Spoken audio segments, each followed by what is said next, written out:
자, 오늘 말씀은 누가복음 5장 12절부터 26절까지 말씀입니다. 함께 읽습니다. 예수께서 한 동네에 계실 때에 온몸에 나병 들린 사람이 있어 예수를 보고 엎드려 구하여 이르되 주여 원하시면 나를 깨끗하게 하실 수 있나이다 하니 예수께서 손을 내밀어 그에게 대시며 이르시되 내가 원하노니 깨끗함을 받으라 하신대 나병이 곧 떠나니라.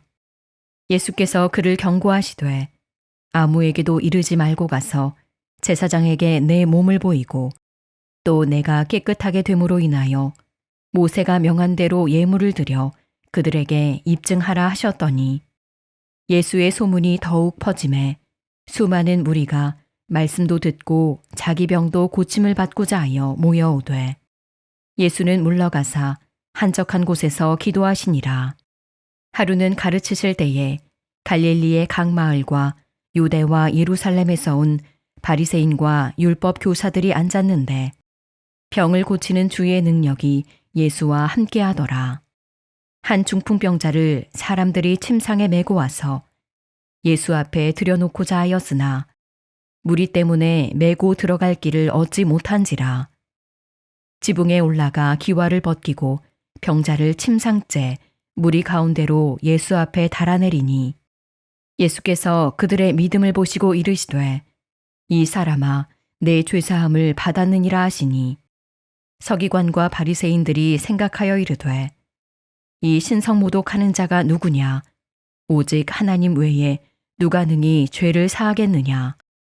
예수께서 그 생각을 아시고 대답하여 이르시되 너희 마음에 무슨 생각을 하느냐 내 죄사함을 받았느니라 하는 말과 일어나 걸어가라 하는 말이 어느 것이 쉽겠느냐. 그러나 인자가 땅에서 죄를 사하는 권세가 있는 줄을 너희로 알게 하리라 하시고 중풍병자에게 말씀하시되 내가 내게 이르노니 일어나 내 침상을 가지고 집으로 가라 하시매 그 사람이 그들 앞에서 곧 일어나 그 누웠던 것을 가지고 하나님께 영광을 돌리며 자기 집으로 돌아가니 모든 사람이 놀라 하나님께 영광을 돌리며 심히 두려워하여 이르되 오늘 우리가 놀라운 일을 보았다 하니라. 죄의 짐이 없어지는 현장이란 제목으로 말씀 증거합니다. 모든 인생에는 죄의 짐이 있습니다. 이때 죄의 짐은 갈수록 무거워지는 특징이 있지요. 결국 감당할 수 없게 되고 그 죄의 짐은 전 방향으로 우리 삶에 심각한 영향을 줍니다. 이때 놀라우신 주님의 은혜가 무엇일까요? 그것은 그 짐을 가볍게 하시고 결국 모든 죄의 짐을 사해 주신다는 겁니다. 마태복음 11장 28절이에요. 수고하고 무거운 짐진 자들아 다 내게로 오라 내가 너희를 쉬게 하리라. 아멘.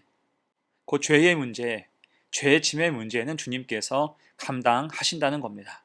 그런 의미에서 오늘 본문은 죄의 문제를 주님께서 해결하심과 동시에 삶을 복원하시는 장면이에요. 이때 본문에 등장하는 나병이나 중풍병은 당시 사회 속에서 하나님의 심판이라 생각했던 병이었어요. 이를 완전히 치료하시면서 죄를 용서하시는 권세가 주님께 있음을 친히 보여주십니다. 자, 먼저 나병에 걸린 사람이 있어요. 그 당시 나병은 천형이었죠. 하늘이 주는 벌로 인식됐습니다. 그래서 나병에 걸리면 사람을 가까이 하거나 접촉해서는 안 되고 즉시 마을 밖으로 나가야 했습니다. 쫓겨나는 거예요. 레위기 13장 44절 45절입니다. 이는 나병 환자라 부정하니 제사장이 그를 확실히 부정하다고 할 것은 그 환부가 그 머리에 있음이니라.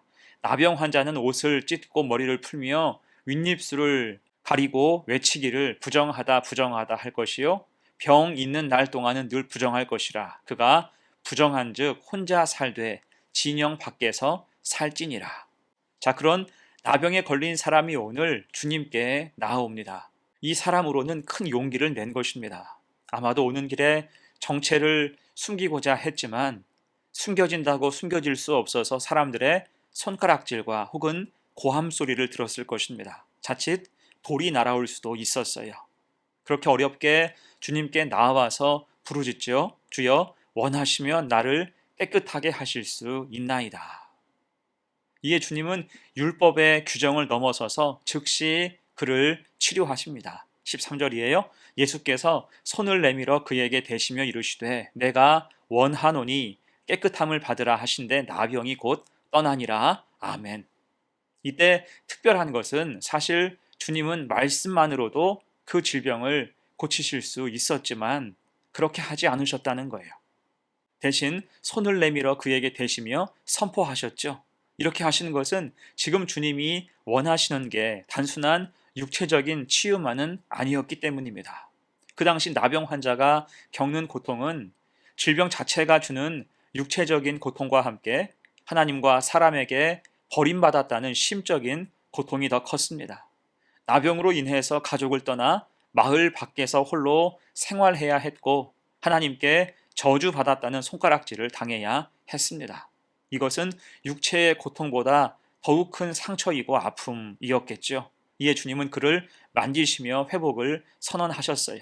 곧 육신뿐 아니라 영혼과 마음까지 치유하고자 하신 것입니다.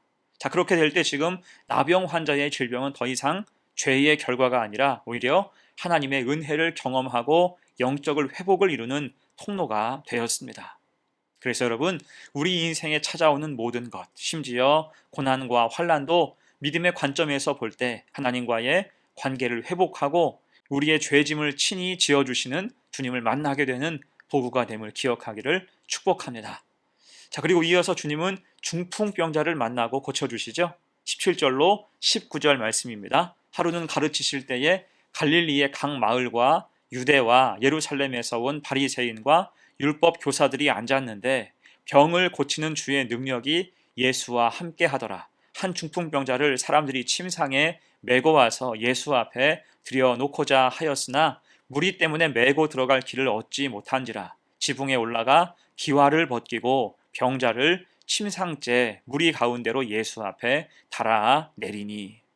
지금 예수님 앞에는 바리새인과 율법 교사들이 앉아 있었어요. 그들은 예수님을 감시하는 역할을 부여받은 사람들이었죠. 뭔가 심각한 대화가 이어질 것 같은 그때 한 무리의 사람들이 중풍병자를 메고 와서 지붕에 올라가 기와를 벗기고 줄을 매달아서 예수님 앞에 내려 놓았습니다.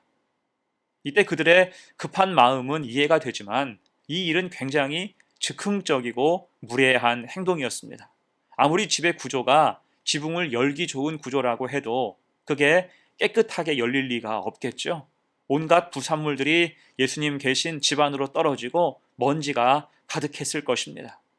이에 호통을 치셔도 할 말이 없는 상황이었죠. 그런데 이때 주님은 그들을 향해서 뭐라고 하셨습니까? 20절이에요. 예수께서 그들의 믿음을 보시고 이르시되 이 사람아 내 죄 사함을 받았느니라. 아멘. 그 외 다른 말씀은 1절 없으셨어요. 곧 주님은 그들의 믿음에만 초점을 두셔서 그 믿음을 귀하게 보시고 죄 사함을 선언하신 것입니다. 이에 그 방 안에 있던 사람들은 100번 양보해서 그들의 무례는 눈 감아줄 수 있어도 지금 죄 사함을 선언하는 주님 말씀에는 반발해서 속으로 생각합니다. 21절이죠. 서기관과 바리새인들이 생각하이르되 이 신성모독하는 자가 누구냐? 오직 하나님 외에 누가 능히 죄를 사하겠느냐? 곧 이들이 지금 이렇게 생각하는 이유가 무엇일까요? 지금껏 그들은 죄 사함의 문제는 제의, 제사가 필요한 일이라 생각했던 것입니다. 율법에 따라서 절기에 하나님께 제물을 올려드려야 죄가 사해진다 믿었던 거지요. 당연히 지금 주님 말씀을 듣고는 신성모독을 생각할 수밖에 없었습니다. 자, 그런데 지금 주님은 어떻게 하십니까? 오직 믿음을 보시고 은혜로 용서해 주셨습니다. 여러분, 이것이 중요한 핵심이겠죠?